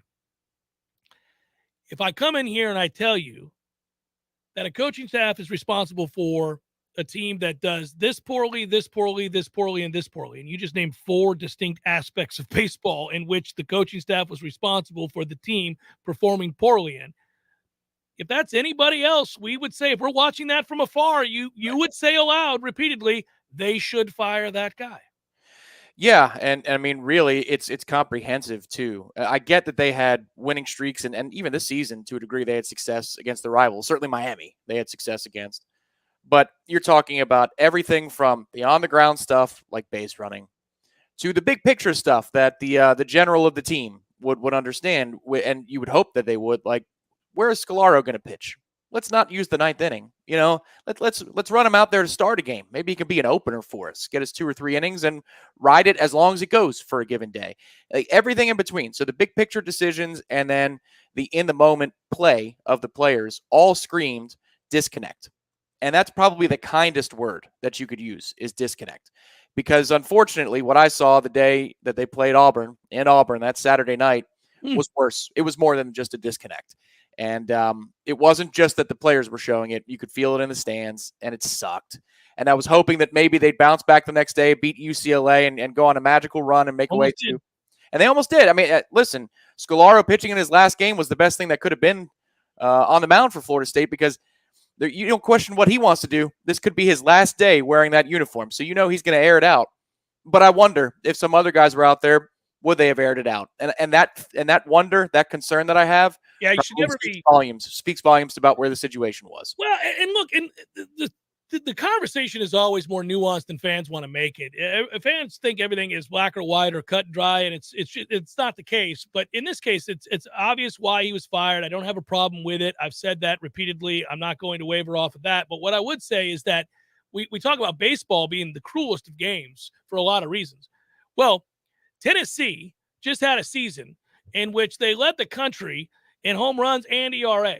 I mean, like two really big factors in whether or not you win games. When you stop people from scoring and you score a lot of runs and you hit for a ton of power. And they did all those things, and they hosted as the national #1 seed a handful of losses in an over 50-plus game season, and they're bounced. They don't even see Omaha. And that's not the first time something like that's happened. Unfortunately, it's happened to us. You just watched Arkansas as the 1 seed a year ago, not win it in Omaha, not get out there, didn't get out there. Another #1 seed that did not get out there. UCLA did not win it as a 1 seed 3 years ago. So baseball is the cruelest. You can be great. You can put together an awesome season, and there are no guarantees any of that means a damn thing on a weekend where it's a truncated series. A truncated series in baseball, this is why they play 4 out of 7 in Major League Baseball. It's that typically you're going to find a winner, and even then, not always the best team, but you got a better chance of it given the rounds that are necessary to pass through. 162 games holds a mirror up to you. You play more baseball, not less baseball. College is victimized by that. And you can lose a series 2 out of 3 very easily and find yourself at home. But the point would be that although that happened and frequently happens to higher seeded teams and they don't get out there or they don't win at all, you still have to play good baseball and you have to show evidence that you're well coached. And I look all around these super regionals and the regionals in general, and I saw evidence that there were teams that were better coached. And if you want to argue that it's not better coached, but they do a better job of executing what they're coached, it doesn't really matter. We're just talking semantics at that point. These teams, by and large, pick up the ball, run the bases well, communicate well, have solid at-bats. Yeah, and what I'd say is let's just argue for a moment in the hypothetical that maybe if they had a bad weekend, like the regional out of nowhere, you saw 3 or 4 completely uncharacteristic things, like a throwing error from a shorthanded shortstop, or you saw a base running error that you had never seen before. This player's never done that. That's one thing. And you might even be able to criticize the coach and say, what was he wound too tight to have these guys doing things that are completely out of character? But when it is exactly what you've seen all year long, it's the continuation. Yes. Yeah. That's the problem. That's exactly it. I mean, like nobody, I said it last week when they lost. You would have been stunned had they won the regional. You're not surprised in the slightest they lost the regional. Like the fact they lost the regional, nobody even, you didn't even hunch your shoulders. You're like, yes, of course they did. Had they won it, we would have come in and gone, can you believe it? They won it.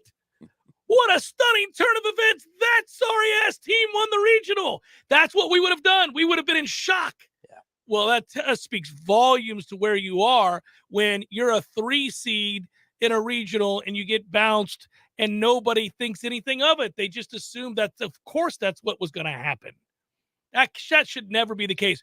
Like, you ought to be stunned. You ought to be heartbroken. You ought to be crestfallen when baseball is just baseball and you lose as a national 1 or 4 seed or 7 seed or whatever it might be. Like, oh man, that was always a possibility because baseball's cruel.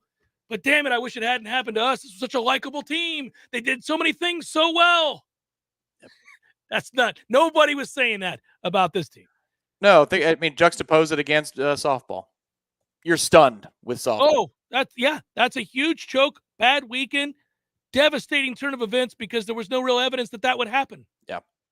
You are absolutely flabbergasted. You couldn't believe it, in fact, when it happened. Like, we were all looking around at each other like, well, that just happened? Yeah. I'm still angry nodding about it. I'm like, okay. All right. Yeah. With baseball, I'm like, all right, on to the next. You had already pronounced them before they got on the plane or the bus or whatever they took to Auburn. Ira Chaffel, Warchant.com is set to join us here in a few minutes. That'll be next. Jeff Cameron Show, 93.3 Real Talk Radio and Warchant TV.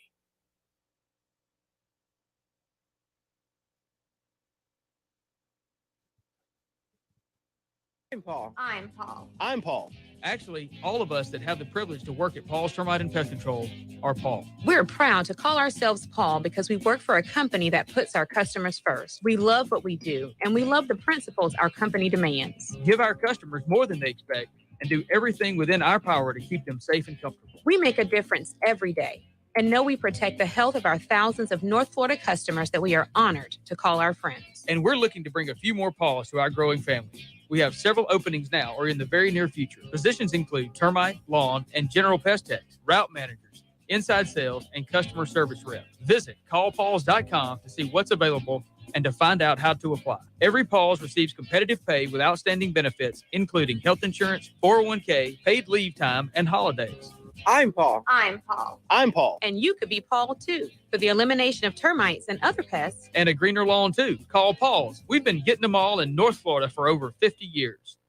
Refreshing and simple. 2 words you don't hear many people use to describe their experience going through the process of getting a home loan. That's what puts the Hamilton Home Loans experience in a category all their own. If you're buying or refinancing a home, Hamilton Home Loans will provide a personalized mortgage experience that is dedicated to making the process refreshingly simple. It all begins with an initial consultation with an experienced Hamilton Home Loans advisor to find out what your goals are in order to find the right mortgage to suit your specific needs. Then, your personal home loan advisor will take you through all the steps from application, underwriting, approval, and closing, all the way to the front steps of your new home. Once you've experienced the Hamilton Home Loan process, you can be a customer for life and never have to pay lender fees again. For first responders, nurses, physician assistants, teachers, active and retired military, ask about the Hamilton for Heroes program. Personalized attention with your needs put first. Now that's refreshingly simple. Find out more at HamiltonHomeLoans.com. That's HamiltonHomeLoans.com. Equal housing lender. NMLS number 200719.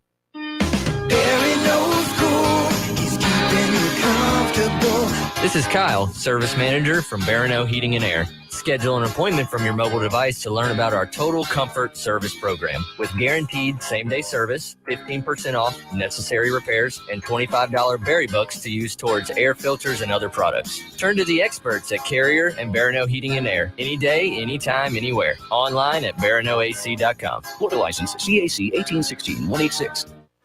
It's so sticky. At Hannah's Organic Honey, business may be sweet, but they need an e-commerce queen bee to lead the hive. Okay, these jars are going to Jakarta. Oh, wait a minute. Does that say Jackson? Indeed can help them hire great people fast. I need Indeed. Indeed you do. You can schedule and conduct virtual interviews all from your employer dashboard. Earn up to $500 in sponsored job credits by interviewing on Indeed. Visit Indeed.com/credit. Terms and conditions apply.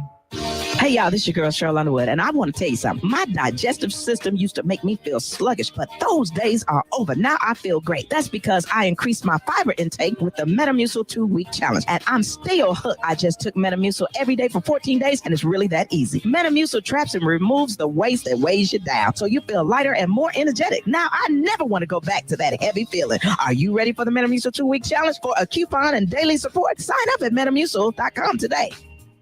We all want more energy, more strength, more results. Well, welcome to Orange Theory Fitness as you take a step towards feeling more alive today. Backed by science, Orange Theory's heart rate monitored workout is scientifically designed to keep heart rates in a target zone, spiking metabolism and increasing energy. Orange Theory Fitness is a one-of-a-kind group personal training workout resulting in more energy, visible toning, and extra calorie burn for up to 36 hours. Experience a more vibrant life today with Orange Theory Fitness. To find out more, go to orangetheoryfitness.com.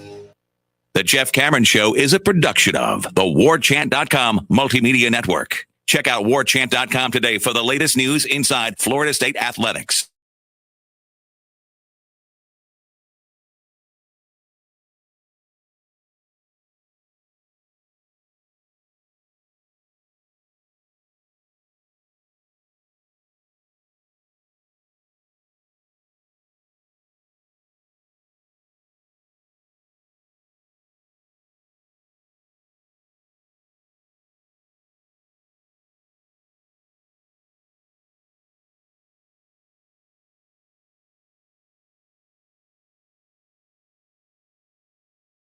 High standards T-Spark is known for.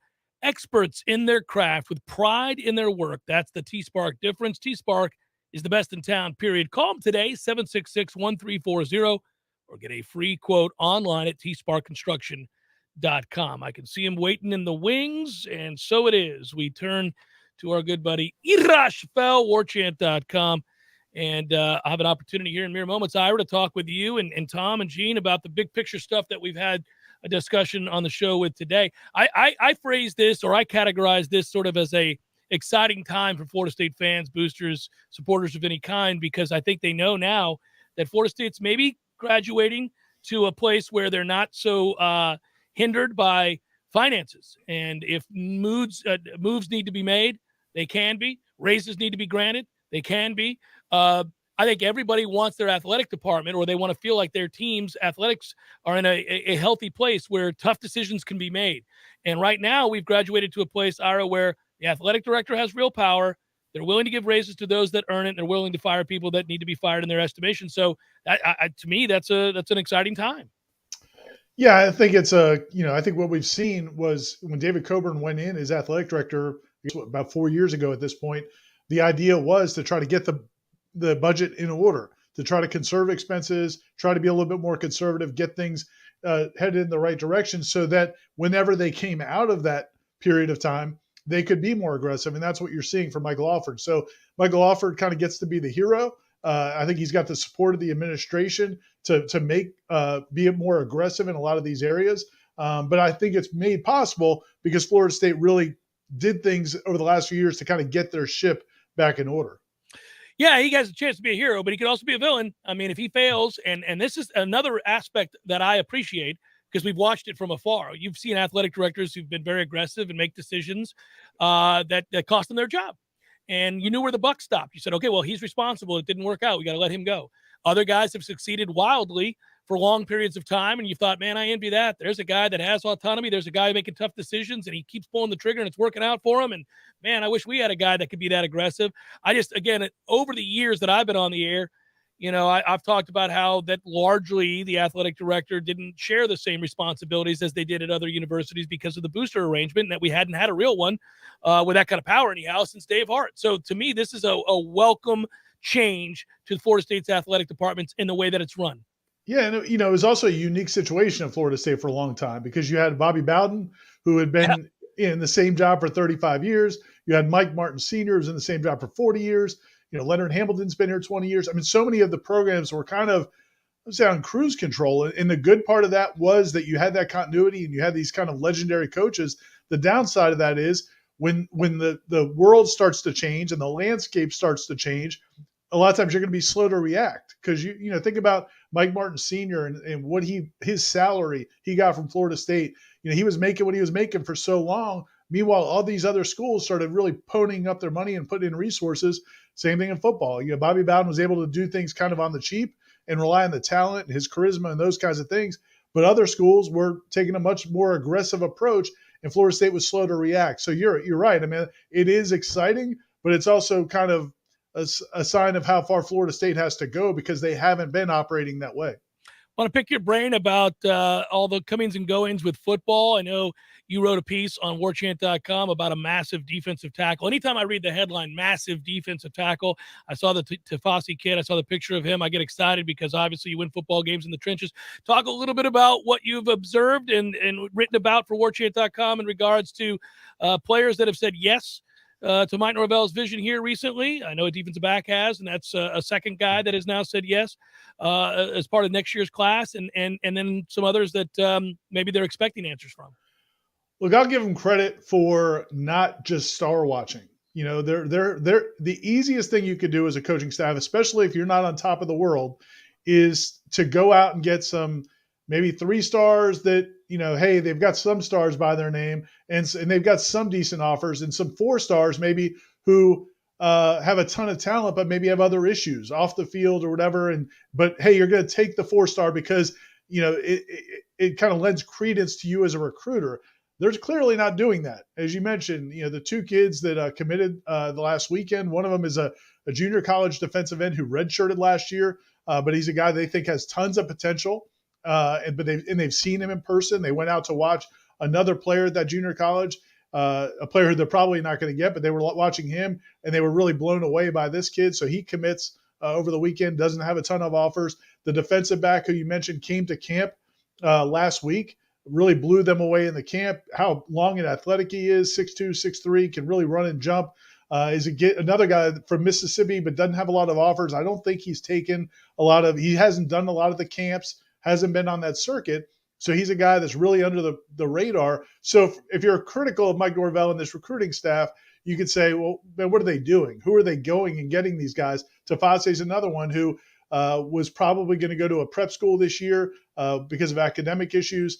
Now all of a sudden it looks like he can get into a school and maybe be an academic redshirt. Florida State's competing with, Virginia Tech and Arkansas and UConn. That's not probably where you want to be. Mm-mm. But I'll give them the credit for their evaluations. These are guys, they believe it's still early. You don't have to take commitments right now just to have commitments. This signing day is not right around the corner. So I give them credit. They believe in their evaluations. And I think you got to give them some benefit of the doubt, because I think the way they evaluated this last class says that they are pretty good evaluators. Yeah, that's the exciting part, is that you feel like they have a pretty good grasp on at least the evaluation process. Now, they still got to get some bigger gets, if you will. And we both know, and Michael said it last night on the Sunday Smash, look, at the end of the day, those guys, the elusive 5-star guys that the fan base wants to see and certainly go a long way in helping your program take a next big step, well, that's not happening unless you get wins. In the interim, you've got to really find the diamonds in the rough. You got to find these guys that not a lot of people are on. And it's good to find out that your coaches are doing a good job of evaluating those types of players and offering and going after them. But in the interim, that's because you can't also get some of the yeses or some of the guys on campus that you want to just yet. And that's all going to be decided by the first 4 games of the season, first 5 games of the season, we think. Probably. It's about what happens in the regular season. What a big year. I don't know if you share, again, we're going to do a video right after this show. I am kind of curious, Ira, if you share that maybe the big picture stuff is encouraging, because Florida State's shown an aggressiveness, both good and bad, like in terms of giving people raises, firing people if they need to be. Like, we already knew this was a big season. Now, if you think the athletic department is freed from the shackles of financial burdens, it's an even bigger season. Hey, well, look, man, they've made a commitment. And when Michael Alford became athletic director of this new administration, you have a new president, new board of trustees chair. They made a commitment. They went to Mike Norvell and said, what do you need? What do you need to be successful? These are the positions.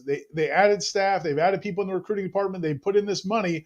Well, when you do that, you also want to expect returns. And so those returns have to be there. And like you said, I don't necessarily think Mike Martin Jr. getting fired means some people want to make the leap that, oh, Norvell's in trouble if he doesn't win a bunch of games right away. I think Mike Norvell has a stronger track record as a head coach that Mike Martin Jr. did not have. But look, they are upping the ante here. They're putting more money into it. And when you do that, you want to see more returns. Yeah, by definition. Good talking to you, Ira. Talk to you again real soon, buddy. Thanks, Jeff. See you, man. Yep, be well. That's Ira Chappelle, Warchant.com. Go over to Warchant.com and read a couple of write-ups there. Managing editor Ira Chappelle wrote. One of them is about the Tafasi kid, 6'5", 300 pounds. It's funny. I see a lot of people on this chat, and I agree with you wholeheartedly, is grown-ass men. It's time to sign grown-ass men. Let's get these biggins in here. It's a game changer. Yeah, I'd say, one thing about the upcoming class is at this time, I don't know that you can close on those high 4 stars or low 5, low 5-star, 5 stars if you wanted to. Well, you can. So in the interim, you've got to find the players that will say yes to you, and then hope that enough wins early and having a good September for the first time for this program since 2015 might be enough to get you some visits, to get you the momentum necessary to go close a few of those kids in December. But you can't do nothing right now just because the kids that we want to get to come to Tallahassee aren't going to say yes. You can't just sit here and do nothing. So that's where I think I'm okay with them using their track record as people who evaluate and then people who develop to go find those diamonds in the rough.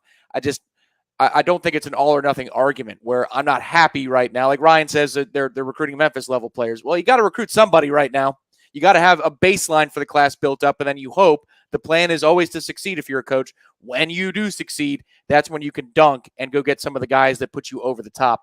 But right now, you got to build a baseline for this particular recruiting and build class. Countless relationships with coaches in the state and the surrounding areas, the region for which you can certainly delve into and grab the better players who are not interested in you right now because, proof of concept, however you want to say it, hasn't been given in the way of wins, in the way of results. Right. You may believe in the vision, you may believe in what he tells you when you come to visit, but obviously you're still not committing to a team that hasn't had a winning season in a number of years. So yeah, I get it. Yeah, and I want to be in that other place. Don't get me wrong. I want to be in that other place where you can go get those kids, and then you could turn a bunch of projects away. But that's not where we are currently. and you've got to have this September, man. I hate that song every time it comes on the radio just because all I think about is losing. That's all we do in the month of September. If this one's different, then if it was a different, and it will be a different, then I think we'll be a little bit better off. Got to be no worse than 2-1. Through those first 3 games. Obviously, you got a gimme in Duquesne. Loses that one, it's a moot point. You just fire him on the spot. I would fire him on the spot, by the way. And even then, that's August, so it doesn't count as a September win. Well, I'm just saying if they lost to Duquesne, I would fire him as he left the field, and I would do so in a way in which others could get involved, and we would chant and like light stuff on fire. Like that would burn it to the ground. You lose to Duquesne, burn it to the ground. Don't even go to New Orleans then. Yeah, there'd be a sacrifice of some sort. That'd be the end of that. You can't. That would be the end of that. I'd be just like, torch it. It's over. By the way, good job, Matthew. Good job with the graphic. It's Jeff Cameron Show, 93.3 Real Talk Radio, Warchant TV. Your local news now. Tallahassee Community College wants to make sure that Tallahassee Police Department Officer Christopher Ferriello's name in service to Tallahassee won't be forgotten. A new scholarship under Officer Christopher Ferriello's name will help those interested in pursuing a career in law enforcement attend their academy by paying for tuition, books, and uniform costs. Ferriello was killed in the line of duty last Wednesday morning following a deadly crash. Funeral arrangements are still being finalized. TPD says in lieu of flowers, you can donate to the Christopher Ferriello Scholarship. A popular skating rink in Tallahassee is turning off the music and flashing lights so everyone can enjoy a sensory-friendly skating session. It's the first time Skate World is offering sensory-friendly skating this summer, giving kids an opportunity to skate without feeling overstimulated. Wednesday, June 15th from noon to 2, families can enjoy a day of sensory-friendly skating at Skate World. If you can't make this session, look out for the next one in July. This is Rachel Lene with your Real Talk 93.3 Local News Update, brought to you by Macklemore Systems, Tallahassee's go-to Mac store. Check them out online at MacklemoreSystems.com. This is meteorologist Paul Trombley with your Real Talk 93.3 weather update. Mainly cloudy skies this afternoon with a chance for scattered storms. High temperatures reach up to 92. Southwesterly winds 5 to 10 miles per hour. Chance for scattered thunderstorms again tonight. Lows level off around 75. Partly cloudy skies. A blend of clouds and sun tomorrow. Chance for scattered thunderstorms. Daytime highs approaching 94. This report is brought to you by the Lawn Johns. For all your landscaping and lawn care needs, visit thelawnjohns.com. Right now, 93. Hey, no fans, our partner ISF Inc. is a national management and IT consulting firm located right here in Tallahassee, Florida, solving the future for state governments through strategy, process, and technology. As a trusted advisor for state governments, ISF knows the importance of defining a clear and detailed strategy. Our friends at ISF can help your organization create a strategy that sets you on a path to success. ISF, your vision plus our expertise brings your brilliant ideas to life. Visit ISF.com to learn more. ISF, solving the future. Well. Hey, Jeff, look at this place. Yeah. Well, doing well. It's been a while since I've seen you, brother, but, it hasn't been a while since I've been over to Gordo's. I go there on the regular because of you, Eddie. Well, we keep you regular. Well, that's true, but I think of Gordo's as a place to sit down, have a cold beer, talk to your friends, enjoy the sports, eat the delicious food. But I think of you as Uncle Eddie, a man who takes care of his people and takes care of the town. I appreciate that, Jeff. Hey, and we'll keep you regular. Gordo's, bringing the flavor and flair of Cuban food to Tallahassee since 1996. Here's what you missed on the Greg Tish Show. There's a TikTok that's going viral because of a butter softening method. They are putting the Vermont Creamery butter in the waistband of her pants. Give it 5 minutes. You can go and measure out your ingredients, and then your butter is ready to go. You cannot do this in Florida. No. Because your pants will be full of butter in 2 minutes. Somebody try it. Post on TikTok. Unless it says juicy across the back. The Greg Tish Show, Monday through Friday, 6 to 9 a.m., only on Real Talk 93.3. The Jeff Cameron Show, brought to you by Orange Theory Fitness, 2 Tallahassee locations.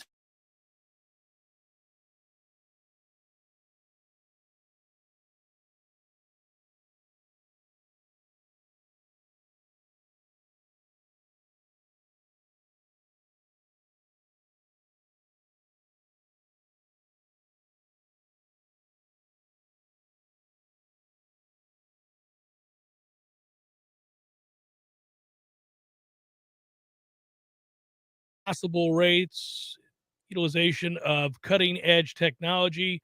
Obviously, you want to be able to communicate in a transparent, direct fashion, educationally, all that good stuff. That's all part of a 5-star mortgage experience. You know that. You're going to get a different kind of mortgage experience when you deal with these guys, as they've worked with family and friends and done a fantastic job. I'm probably going to be hitting them up here in the not-too-distant future about an add-on for my house. Again, I'm talking about Hamilton Home Loans. Reach out to Shannon today, Chad or Shannon. Die Hard Noles. Guys, you can talk about your future within your home or a new home, but also Florida State football and the like. They're one of us. Look them up and make sure you do so and say that, hey, I was listening to Jeff Cameron today. He said, go find out about Chad and Shannon. Hamilton Home Loans, FSUHomeLoans.com, 844-FSU-LOAN. All right, well, deep breath. We're not going to get better players till we get more wins. There's that. So I'm laughing at you guys in the chat. It's just June, guys. Deep breaths. Although, Tom, we're getting close to that time where we can see Charlotte, right? It is close. Like, it's not that far off till we head up to Charlotte, North Carolina, which is always an indicator that football is near. And that's about a month from right now. Yeah. That we go up to Charlotte and have an opportunity to kind of talk to coaches. We do talk to coaches and talk to players and get a better sense of what their expectations are. And certainly I always enjoy talking to others in other ACC markets about what they think Florida State's going to be. Sometimes you can even glean some insight there. Yeah, it's the perception of what this program is now akin to what we thought Wake was for a long time, or and that's probably being too kind at this point for what Wake currently is. Mm-hmm.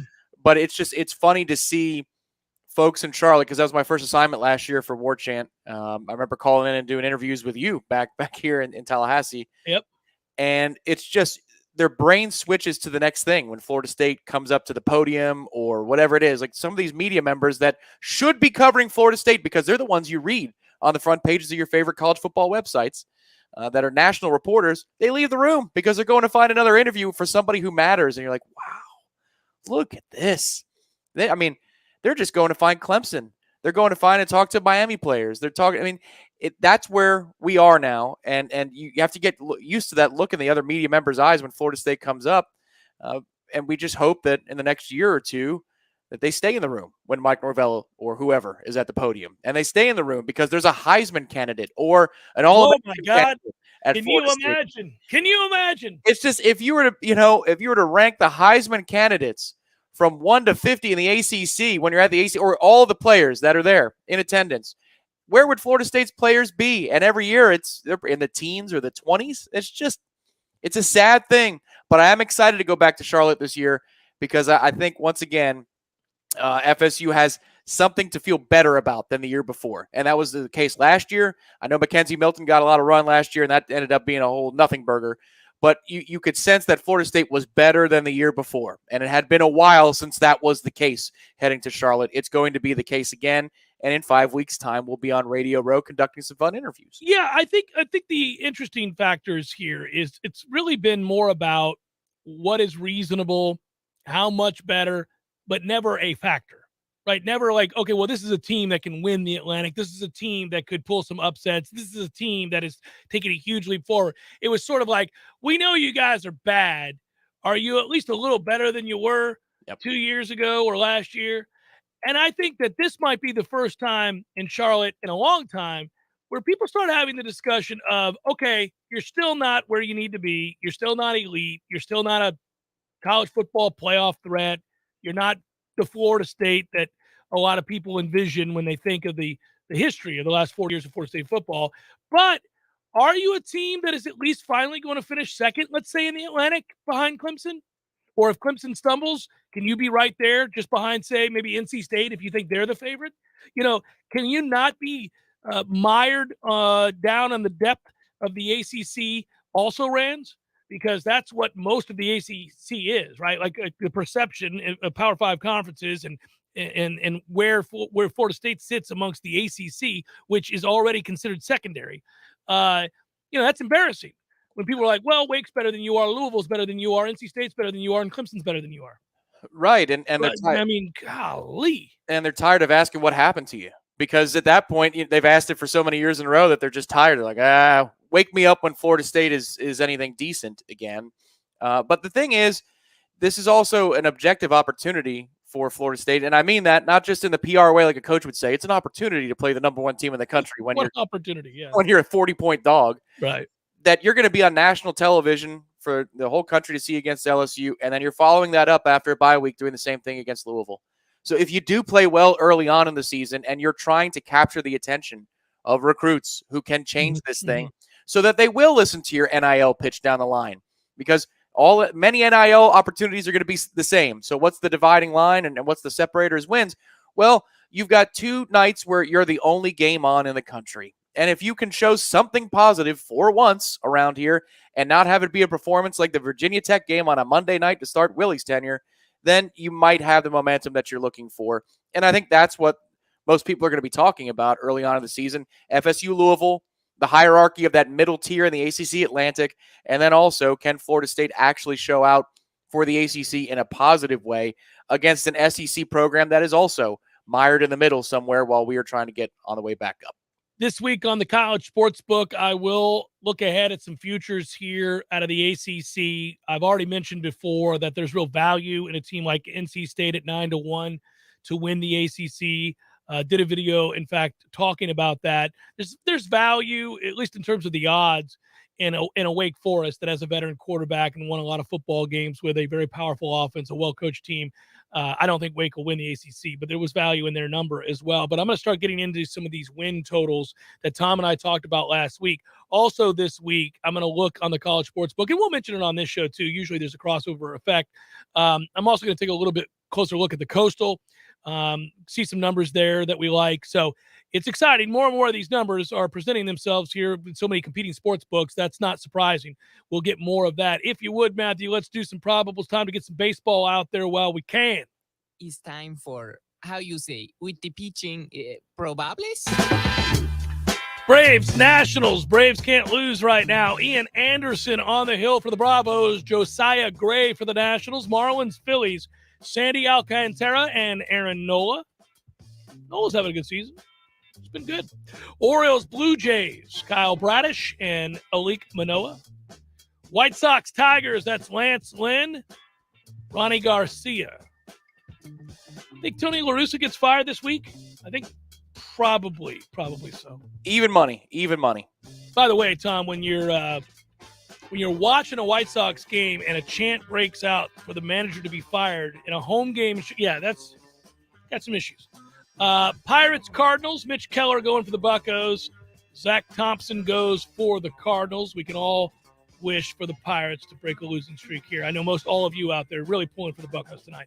Padres, Cubs, Yu Darvish, Justin Steele. Astros, Rangers, that's Christian Javier. Taylor Hearn. Reds, D-backs, Mike Munner, Merrill Kelly. Seems like Merrill Kelly just is do they pitch him every night, Tom? Yes. Confirmed.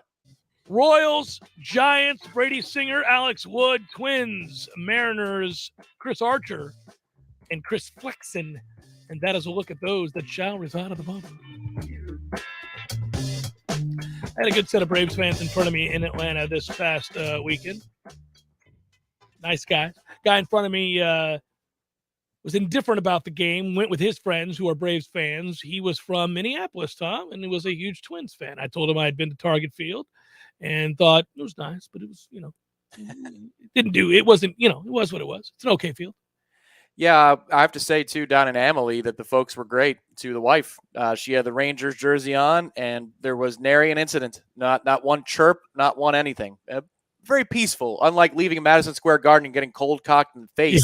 Yeah. A dude from Staten Island. And the joke was, if you had like New York humor inside baseball, but the joke up there was that dude must be from Staten Island. And sure as hell, when the report came out, the dude was from Staten Island. But an exceptional atmosphere down in Tampa on Saturday. The crowd isn't always up to speed. Sometimes I'm disappointed, but on Saturday, they were ready to go. It was a lot of fun. Tom, to answer your question, the roundtable for Warchant is not live. We're doing it after the show today. It will be posted tonight. You can find the video, and you'll get to hear our comments on the situation at Florida State and what all of this means and what we're looking ahead to. And that's a good thing. I mean, I like having these kinds of conversations. This advances the conversation. This advances where Florida State's athletic department is at. This gets us to a place where you can kind of see the light a little bit here. I think you, for a long time, felt like you were hindered greatly because of the financial, hole that you found yourself in. Yes, the previous athletic director was sort of a bean counter, not an athletic director at all.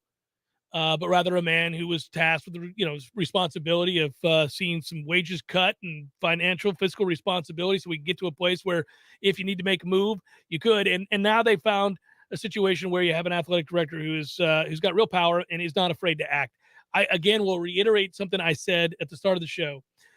They don't make this move without the understanding that with it comes a financial responsibility that is likely bare minimum double what you were just paying the man who you released. Bare minimum. Yeah, I agree, and I think that's the commitment that's more important than the name necessarily. I want Link Jarrett just like everybody else. If you're going to go get somebody with a track record like Link Jarrett and has the connections like Link Jarrett does. But as long as you've got the money to commit to the issue, that tells me that long term, whether this next move works or doesn't, you are in it. You are in it to win it. And I thought there was a distinct possibility we were going to a place where we're all in for football and come what may for most other sports. And I don't know that I believe that anymore. And that's really cool. It's really cool. Good work out of you, sir. Hopefully your air conditioning is fixed from our friends at Barano Heating and Air Conditioning by the time you go downstairs. So it's only a couple $100, not a couple of grand. So I'm very thankful for that. There you go. Good work out of you, Director Matthew. Thanks to all of you who listened on 93.3 and or watched on Warchant TV. Be well, everybody. We will talk to you tomorrow. Be good.